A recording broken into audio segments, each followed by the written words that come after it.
Be right back. Let me get more water. Let me get more water. And I forgot my. Not a good start. Not a good start. It's my first live stream. Not a good start. Okay. All right. Doesn't matter. Nobody's here anyways. Okay. Hello and welcome to the official Man Up channel. I'm doing this live stream to see if anybody actually sees this video because I thought we needed 1,000 subscribers to do a live stream, but I guess not. Um, yeah, let's see if I'm actually even live right now before I continue rambling. And then you can ask me whatever questions you might have, and we'll go from there. Obviously, as you can see from the topic and the title of this video, I'm going to talk about being a passport bro in Asia. What are some benefits of it? Why you should do it or consider it? Yeah, let's see what's going on over here. Let me see if I can see myself live. So far, nobody's here, but that's not a problem because the official Man Up. Okay, no worries. Ooh, I am live. Okay. So I can see myself there. Perhaps somebody else will join as well. I'm going to start talking once I see somebody actually join the live stream. No point in doing this if nobody is here yet. And yeah, I'm excited to talk about life in Asia, living here, traveling here, dating here, you know, the usual stuff. I'm going to exit this actually because I'm watching myself. I don't want YouTube to think I'm trying to buy views or something. So if you can see me and hear me, let me know in the comment section. That'd be much appreciated. Let me know your name, where you're from, and we'll talk about being a passport bro in Asia. So I've been traveling actually Southeast Asia predominantly for the past 5 years. That's a long time. When I say it out loud, it doesn't even make sense. But that's how long it's been. I left Canada in 2019 to follow a different journey in my life, follow different routes that I wanted to pursue, perhaps to see, a different side of the world, check out different cultures, try different foods, visit new places, and of course, meet women that are more traditional, more appreciative of a man and what he puts into this world, right? So, myself, along with dozens dozens, like hundreds of thousands, if not millions of men go abroad to find a relationship, to find a better life. Because if your surroundings and your situation is not really meeting your standards, if you can't thrive where you are and you've done everything you could and you're still not being successful, why not go on to a different country? Hey, Mariel Blocks says hello. Hello, and thank you for being here. Now I know people can actually see this. So, yeah, awesome. Let's get into some of the reasons why men do go abroad. I just briefly mentioned it, but you know, these days, Western women have a very, very high perception of themselves and what they think reality is, or what men should actually bring to a relationship. It's not easy to make six figures and have, be 6 feet tall and slim and fit and funny and handsome and romantic and, a gentleman and a thug at the same time. It doesn't make sense, right? So, for me, dating wasn't the primary reason why I left, but dating has been a big part of the past 5 years in Asia, and I'm blown away with the difference in women here in the Philippines, Thailand, Malaysia, Vietnam, Singapore, all these places I've been to. So Indonesia, um, yeah, Taiwan. Women are just different, man. Women just want to be loved and treated with respect. So that is why I suggest anyone that's in a position to take a year off or two and just travel a bit to see if you could find a woman abroad, especially in Southeast Asia. I mean, it used to be a time where men went to Eastern Europe, like Ukraine and some of those places, to Romania, to find women to marry. And, they used to be called even Russia, right? But of course, given the political unrest right now, it doesn't make sense to be traveling to Eastern European countries. So Southeast Asia is a viable option. I mean, a lot of guys actually go to Latin America, right? They go to Brazil, Mexico, Venezuela, you name it, any Latin country, Peru, Colombia, especially Colombia, right? Medellin. Um, I'm going to tell you the story I heard about Colombia. I met somebody. I didn't meet them. I think I read the story online. I can't remember where I read it or heard it, but somebody's like, "Why are there so many beautiful people, especially in Medellin, right? And then why are they so gorgeous? Like not just one or two, but like most of them are very attractive." And what they said made sense. Like 30 years ago, when or even before that, Pablo Escobar and the drug cartel, when they brought these like gorgeous women to basically have fun with and breed with, and the offspring was basically what we're looking at today, 20, 30 years later. And I know it sounds too simplistic and silly, but when you really think about it, those people used to like throw massive parties with huge gatherings, and of course, all the most beautiful, attractive women would gather and funnel towards Colombia and to be part of that, the party scene. And now we're seeing some of the offsprings of, be so attractive. Anyways, let's get into some of the reasons why you should date in Asia. Aside from having much more realistic standards, Asian women tend to be more caring. They're more like, what's the word I'm looking for? They're more attentive, that you don't have to ask many Asian women to do something. They know their role in a relationship. If it's in the evening, they start cooking, they start cleaning, they start doing things that you would want in a relationship that you don't have to like fight about or ask for. And when you see your girlfriend or your fiance or your significant other put in the effort and do all these things, it makes you want to be a better man. So what do? You might take out the trash, you might like organize the room or something. Most men don't want to feel like a baby. So when she does the work, so do you. And that could mean anything, right? You can go ahead and do something to basically make your environment a much happier environment. So Asia is not just about women, right? So the one thing about Asia, number one, to be a passport bro, you can also explore the diverse cultures. I've written this down so I can remember. So Asia boasts a rich tapestry of cultures, providing endless opportunities for exploration and learning. So when you're in Asia, like imagine in your home country, I'm assuming you're from the US or Canada, Australia, UK. If you want to do things, it's going to cost you money. And then money you have to earn or make by exchanging your time. So you need to exchange a lot of time to get a lot of money so you can do some kind of excursion.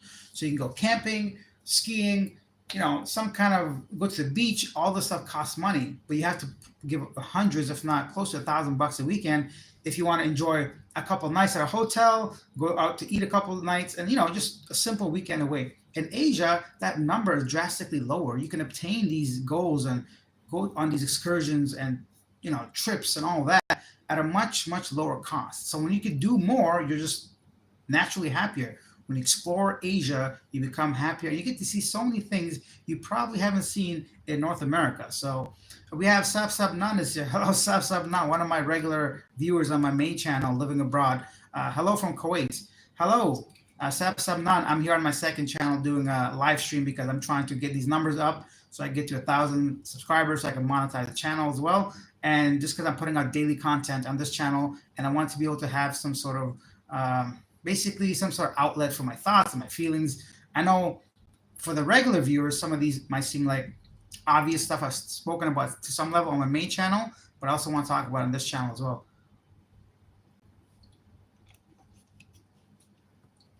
Number two is the scenic and landscape. So for a towering mountain, okay, so like I said, it's not just the women. Okay, well, thank you, Sef Sabnan. It's not about just women. The Passport Bro movement, it also helps you to find yourself as a man, to start doing things for yourself and living for yourself and not for the woman to try to like earn all this money and try to impress and please somebody. So when you're here, I find myself, at least in Asia, I tend to do a lot more than I did back home. And what do I mean? So for example, I find a lot more time to go to the gym. And I'm not someone that really works out. Like I don't lift weights like that, but I like to stay active where my heart rate is up and my lungs are stronger, my cardiovascular system's better. And of course, as I get older, I need to watch my weight as well. Back home in Canada, if I'm going to work from 8 a.m. to 6 p.m., I don't want to go to, like, by the time you come home, eat dinner or something, it's 9 o'clock, 8 o'clock. Do you really want to go to the gym at that point? It takes some serious dedication in North America or Europe or whatever. Anyone working a regular job to find the time and the energy and the motivation to go to work just so a girl could shut you down. Anyway, so my point is in Asia, you have a lot more time. So when you have more time, you allocate that time to something more positive, something better, and something for yourself. Okay, I'm getting some of my regular viewers here. Tetra Jeff here says, "Good evening, Alex. I think soon the West will be a manless because they are leaving for better women overseas. LOL." I think so too. I mean, as I said at the beginning of this podcast, not podcast, at the beginning of this live stream, although my primary reason wasn't to come to Asia for women, it definitely has improved my dating game out here in Southeast Asia. I just find it much more attainable, much more exciting. It just feels like I don't have to impress people the way you would have to do in the West. So it's just more fun overall. And you can when you're having fun, your life is just better, in my opinion, right? Who wants to be stressed out and depressed, and not to mention the weather in Canada and all that stuff. So I can't complain. Let's go on to number three, culinary delights, right? So to be a passport bro, imagine going to a restaurant and not looking at menu prices, really, right? Over here in Southeast Asia, many of the countries, you're paying a fraction of the cost that you would pay back home. Even at a nice like rooftop, a rooftop bar or something like that, a fancy restaurant, yeah, it's a bit more pricey than street food or local food, but it's still about half the price of what you pay back home. And there's no such thing as tax or tip. Most of these places you're eating at, you're not paying taxes or tip. It's just in the menu, that's the price, and that's what you pay. Of course, if you want, you could tip people, but it's not tipping culture where it's ridiculous in Canada, where now to get a takeout order, you have to pay 20% tip just to pick up your burger or pizza or sushi or something.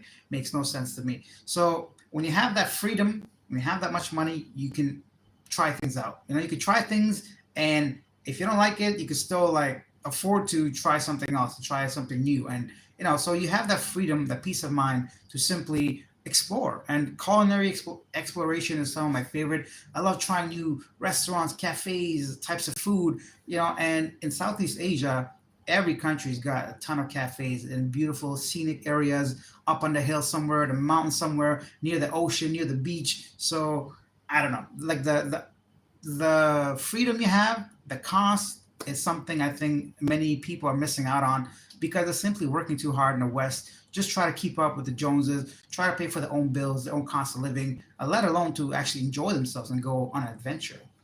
Okay, so we got four people. Hey, oh, that's like the most I've had. I mean, this is the first one I've done these live streams, but it's good to see some people are enjoying this live. If you are, hit that like button. If you're new to the channel, subscribe to the channel and ask any question that you might have.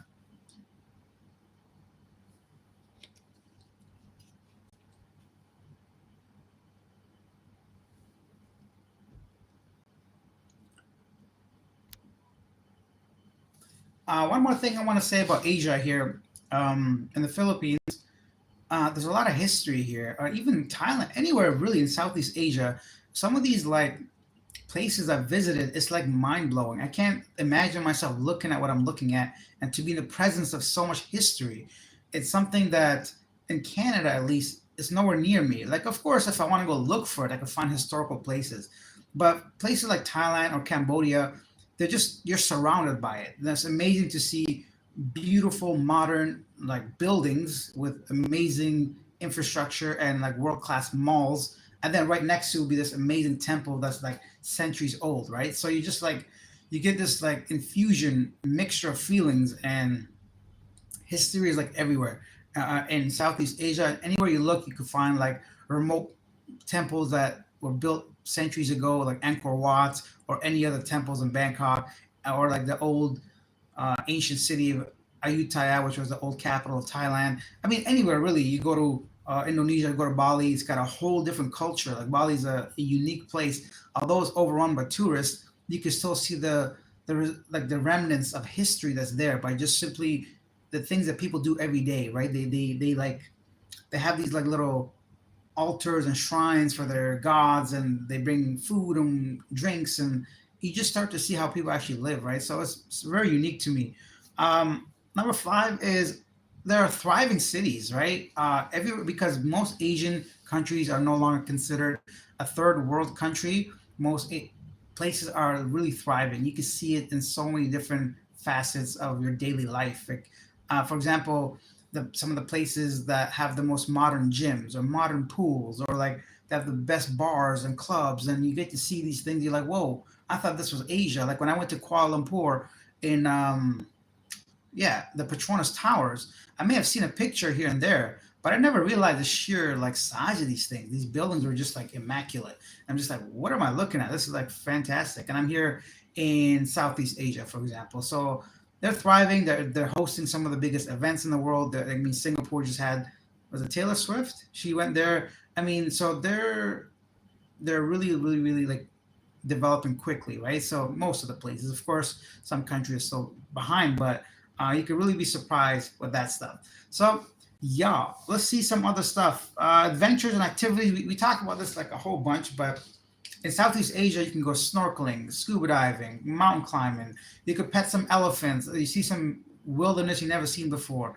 I went and explored some of the oldest rainforests in the world in Malaysia, and it was just like phenomenal. Like I thought like I was in like a Jurassic Park movie. Just like the humidity, the mist that was in the air, the just dark green grass and fauna and whatever it's called, moss and all that. I was like, what's going on here? So it's incredible. And if you can come to Southeast Asia, I mean, to find a woman, of course, it's great to find a partner and find someone that can travel with you and explore day to day life with you. And you can actually forget about some of the, stresses of the West. Is great, but there's a lot of things to actually do here. You can really find yourself enjoying some of the amazing things that are going on here in Southeast Asia. Uh, that's a great question. Jeff says, is there a difference between women in Thailand and women here in the Philippines beside the language? I mean, physically speaking, women do generally look different in Thailand and the Philippines as well. I find Filipinas to be a little bit more curvy, a little bit more voluptuous, if you will. They're a bit shorter as well. The face is a bit rounder, and they have usually uh, a little bit more flatter noses. Not that it matters, but I'm just telling you what differences. It's up to you what you prefer and all that stuff. And that's just taking an average Thai compared to an average Filipina. As far as behavioral things go, aside from the religion's a big one as well. So being, in the Philippines, being Catholic compared to being Buddhist in Thailand, sorry, that makes differences. Like women I've dated, gone to temples, they've done the whole ritual of like praying and all that. And then Christian women, I didn't get a chance to go to like church with the Catholic girls and all that, but that causes a little bit of like uh, obviously cultural, religious differences. Whoa, what is that? Is that my phone? Somebody email me. Oh, let me put this on silent. Sorry, guys. Um, yeah, so religion's another thing. I find Thai women, I don't want to generalize, but I feel like an average Thai person is slightly more hardworking than a Filipina woman. Now, that is simply could be because of just your environment, because the country is developing rapidly, like a lot faster than the Philippines. Thai women are required to work to keep the standard of living, I think. So it's really, but then again, I was in Bangkok mainly, which is like very, very metropolitan city. So I think the women there are just naturally more professional. I'm just trying to think any differences between dating in the Philippines and Thailand. I think that's basically it. They're very similar in some ways, but very different in other ways. I feel like in Filipino families, the women are influenced by their friends and family a lot more.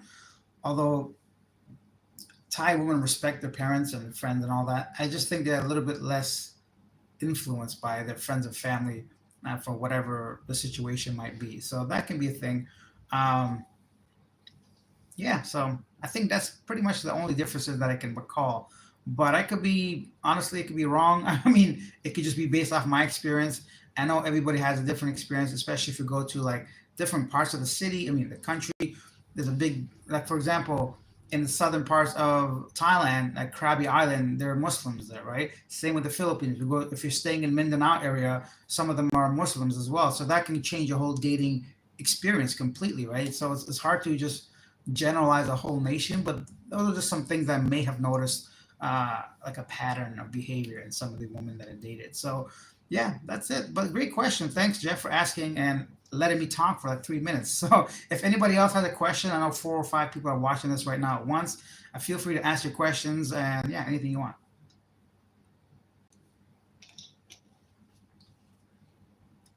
Next up is number 8 is affordability. Now, this applies across board. I don't think there's anything I find in Southeast Asia that's more expensive than Western countries. And I mean, I'm trying to think really hard of something that's more expensive here. Of course, imported items, imported goods, like if you want a good steak or some, specific brand of salt and vinegar chips, Lay's, you got to go to a specific store to buy it and slightly more expensive like that. But day to day life, from accommodation, transportation, food, internet, services, all cheaper, all more affordable.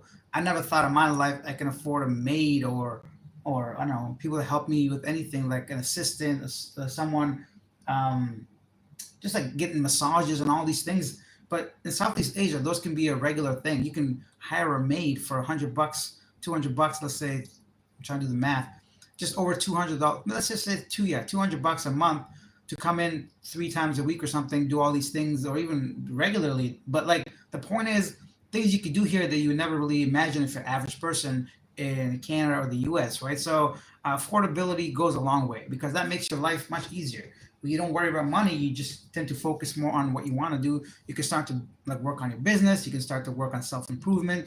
You can start to learn a new skill, new trade, new language, new hobbies.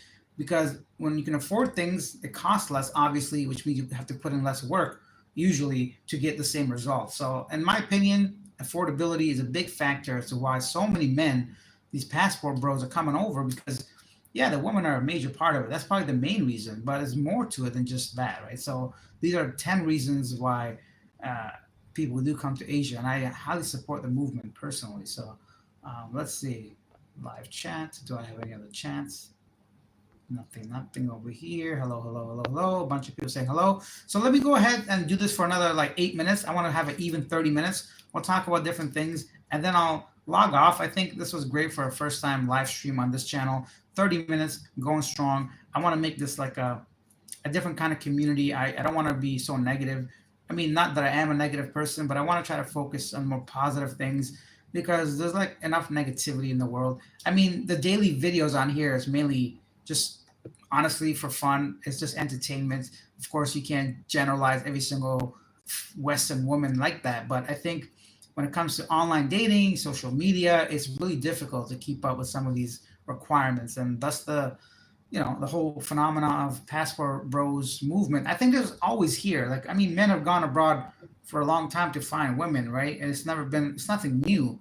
I just think we're just seeing a lot more of it because social media is so common. These are everybody's got an app on their phone, whether it's Instagram, TikTok, Facebook, all these like different, Snapchat, whatever you might be watching, YouTube, obviously, right? So when you see everybody saying the same thing, you start to believe that is a norm. Like it's not normal to be hanging out on a yacht regularly. That's not normal people behavior. So women out here thinking they're gonna get a vacation out of you on the first date, it's a little absurd. Now, whether every woman thinks that way, of course not. But I feel like it's really not helping subconsciously women's expectation of men, right? And regular dudes got to go to work tomorrow, do his regular job, and expect him to have. He can't even barely afford rent or a house, or because inflation and real estate prices, and he's got to worry about impressing a girl. It's too much to take on as a man, since we already have to like prove our love or worth to a woman anyways. Now those standards are so much higher, especially if you're not no longer young and you don't have the time to like invest in yourself to try to build up a business to be rich. A lot of us are where we are because of like, we're just normal people. Not everybody's fortunate enough to be born into wealth, right? So I'm just trying to like kind of do my part to bring reality of what it's like living in Asia for those people that are considering maybe, making a change in their life. And it doesn't have to be for women. Come out here, spend a couple months, see if you like living here.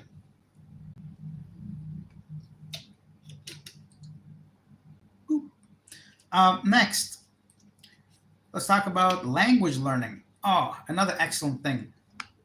When you live in North America, sometimes we forget that learning a second language takes effort and time and skill and dedication, right? And we just take it for granted. I mean, I go around in some of these countries and I realize how like important it is to like communicate, right? And then I just forget like I myself being an immigrant at some point, I migrated to Canada, but I was a kid, so I mean I learned everything. It's easier to learn as a child, but imagine learning a second language as a grown person moving abroad to work or to have a better life. So I appreciate older immigrants in my country a lot more because like it takes effort and time, right? So when you come to Southeast Asia, if you're for example in Thailand or Indonesia or Vietnam, if you want to take a language course, first of all, it's very affordable. Second of all, they're so respectful here. There's no judgment, and they really appreciate you taking a step towards learning the culture, right? So, and it's the best way to meet women. It's the perfect place to meet women. For me, it's actually language exchange, language learning programs, because it's not only like foreigners trying to learn the local language. A lot of times, it's the locals trying to learn English, trying to network, trying to be there. So, and the organizers, the teacher assistants, and the crew, the staff, everybody that's in a community that's essentially trying to improve themselves. So it's an excellent way to meet people, to hang out with people, to go out to dinner, to have a beer, to, just to socialize, basically, right? And nothing better than going to a new city for the first time, not knowing anything, and just exploring with a local. It's an amazing feeling.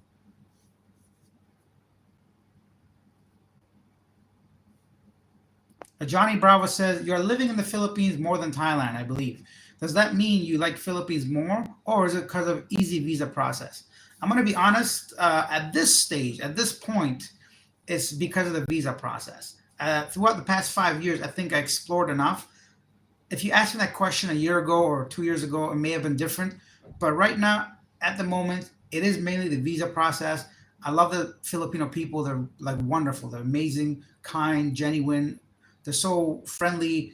I mean, there's bad apples in any society, any culture, any country, right? So I'm talking about the average Joe, the average Filipino, right? So they're phenomenal, and that's what keeps me going back there. As for the country itself, I just feel like Thailand has more to offer for less, even price wise, right? So uh, it's just tough for me to try to pick one over the other. I'm just so comfortable in the Philippines because of everything I just mentioned, not and the visa process, the language being English, and me having to make YouTube videos for my main channel to do interviews. Philippines just makes sense to me. And like, I mean, sure, do I wish maybe parts of Thailand were in the Philippines? Yeah, I do. But do I also wish that the Philippines or Thailand had the same visa rules, the same language, the same ease of communication and approachability? That too. So it's honestly, it's like a 51-49 right now, and the Philippines takes it just for that reason.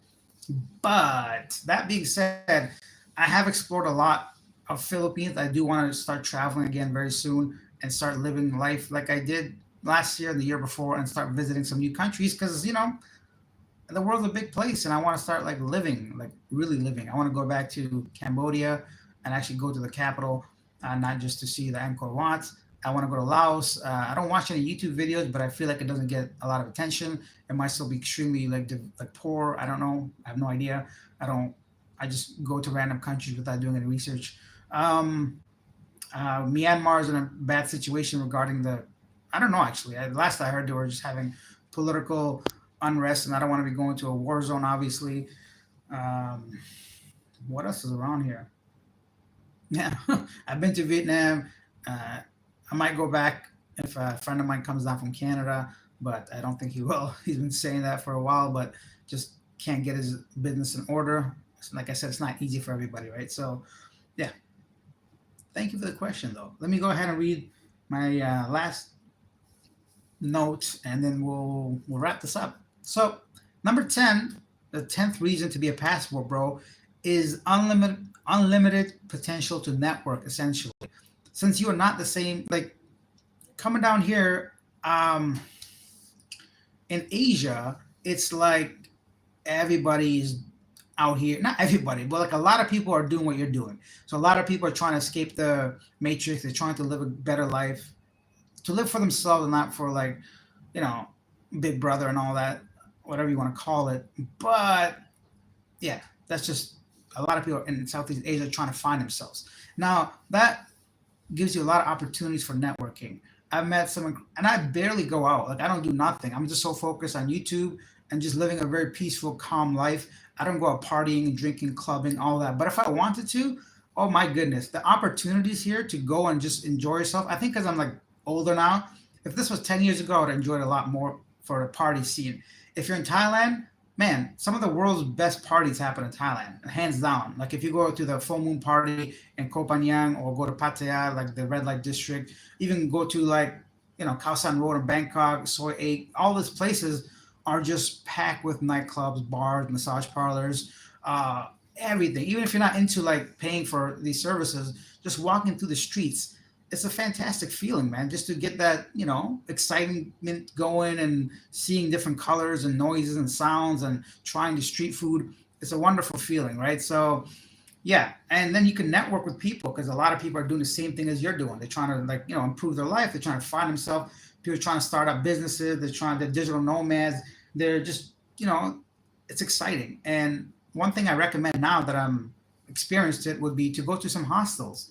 Even if you're not staying at a hostel, go and have a coffee there, have a lunch or something, and start talking to people. And the hostel is the easiest place to meet people because everybody's there to meet people. They're there to travel. They're there to explore. Most 99% of people speak English, at least to some level. It's really fun, right? So if you come out to Southeast Asia, stop by some of the hostels, go in there, socialize, and you can network super easy in these hostels. And now we got 5 people watching. Whoa. Okay, so guys, if you enjoy this live stream, consider subscribing to the channel if you're new.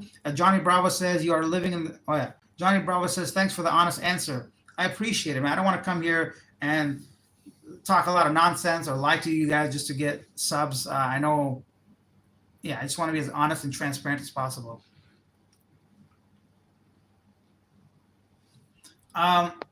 Tony says, have you traveled more to the east countries like Bangladesh or Bhutan? I've not been to Bhutan. I have. Am I thinking? I don't know anything about Bhutan. I just was. Am I thinking that country that's super rich? Or what's that smaller island? No, I'm thinking about Brunei. I don't even know what Bhutan is, bro. I gotta look that up. That's how. Yeah. So Bangladesh. I want to travel to Sri Lanka and Bangladesh kind of together, and Nepal. Really, I've been to Nepal, but when I was a baby, I don't remember nothing except for Everest and eating eggs at a hotel. That's all I remember. So it doesn't really count. I think I gotta go back to Nepal. I hear Kathmandu is like beautiful. Um, Bangladesh. I know they're like I don't know much about Bangladesh either. I grew up with a Bengali guy that was like a chef or cook and one. Anyways, doesn't matter. But yeah, hopefully in the future. I mean, of course, I'm not rich. If I was wealthy, I'll stay like a month in every country and call it a day. But I still gotta work. I gotta make YouTube videos. I gotta put in the work. I gotta earn some money. I gotta pay for these accommodations. I gotta pay for my regular life, right? So I still gotta do that. If that wasn't the case, then I would love to travel to every country. So anyhow, not bad for the first live, I think. I appreciate everybody for watching this, for liking the videos, for commenting to help me continue going with this live stream. And I'm sure we'll keep getting bigger and bigger. This is a brand new community. I think I started less than like a month and a half ago, maybe. I mean, the channel's a little bit older, but I switched gears, went from different type of reactions to this kind of content. Yeah, thank you guys for being here. I'll see you next time. Have a good night, Jeff.